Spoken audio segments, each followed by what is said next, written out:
Time for Jack Cafferty in the Cafferty File. Jack. It is entirely possible that come the new year, we will find the White House and the Congress controlled by the Democrats. Virtually all the polls indicate it could be a big year for the Dems. Some forecasters are predicting Democrats could wind up with enough seats in the Senate to have that all-important 60-vote majority, which would render Republicans virtually powerless in that House of Congress to stop legislation there. Right now, the Democrats barely have the upper hand in the Senate, 49 Dems, 49 Republicans, 2 independents who caucus with the Democrats. In the House, Democrats hold a 235-199 majority with 1 vacancy. A 270-seat majority seems probably out of reach this time around, but the Democrats are expected to pick up some additional House seats. Speaker Nancy Pelosi thinks the Democrats will control 250 seats in the House when all the votes are counted. And Barack Obama, of course, another Democrat, is the current favorite to be the next president of the United States. So what does that mean for the rest of us? Well, it means that the Democrats would suddenly have the power to push about any agenda they wanted to, from raising taxes on the wealthy, cutting them for the middle class, steering more federal benefits to low-income families, expanding health care coverage, or anything else that they might decide suits their fancy. So here's the question. What's the risk of one party controlling both Congress and the White House?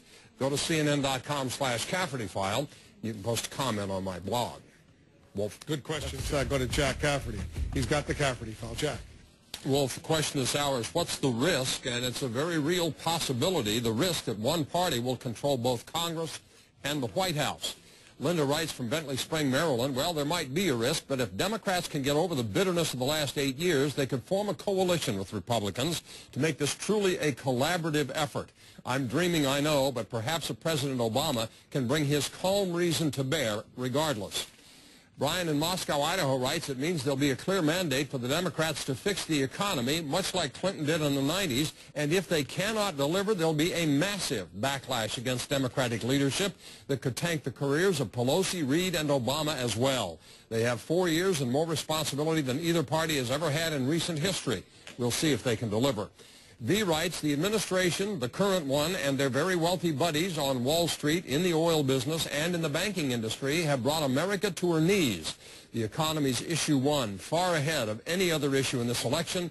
It will decide who wins, no matter race, color, or anything else. Bruce writes, the risk, of course, is that some unpopular initiatives could become law.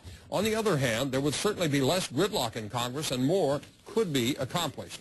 Dave in Atlanta writes, I'm a registered Democrat. I would normally be concerned with this type of control. However, we have got to move in the opposite direction from where the circus in Washington has brought the country. Senator Obama's a well-educated man. I would stake what is left of my 401k that he can be no worse than what we have had over the last 8 years.